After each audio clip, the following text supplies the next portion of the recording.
मोहतरम सदर महफिल, काबिल एहतराम अज़ीज़-ए-किराम और हमारे प्यारे साथियों, अस्सलामु अलैकुम व रहमतुल्लाहि व बरकातुहू। जैसे कि आप सब जानते हैं कि हम यहाँ हमारे साथियों को अलविदा कहने के लिए यहाँ जमा हुए हैं। ये लम्हा हमारे लिए खुशी और उदासी दोनों का है। खुशी इस बात की है कि आप सब अपनी तालीम के अगले मरहले की तरफ बढ़ रहे हैं और उदासी इस बात की है कि अब हम रोजाना आपके साथ स्कूल में नहीं मिल सकेंगे। आप सब हमारे लिए एक मिसाल रहे हैं।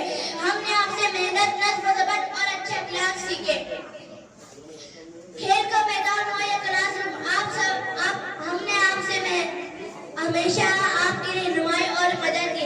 अगर हमारी किसी गलती और या हमारी किसी बात से दिल दुखा हो तो मैं सबकी जानिब से माफी चाहती हूँ। मैं दुआ करती हूँ कि आप जहाँ भी जाओ कामयाबी आपका मकदर बने। आखिर में इस शेर के साथ मैं अपनी गुफ्तगू को खत्म करूंगी। दोस्त तो रुखसत हो जाते हैं पर दोस्ती के पल हमेशा याद आते हैं। भूल जाना इंसान की फितरत है पर कुछ दोस्त यादों में हमेशा याद आते हैं।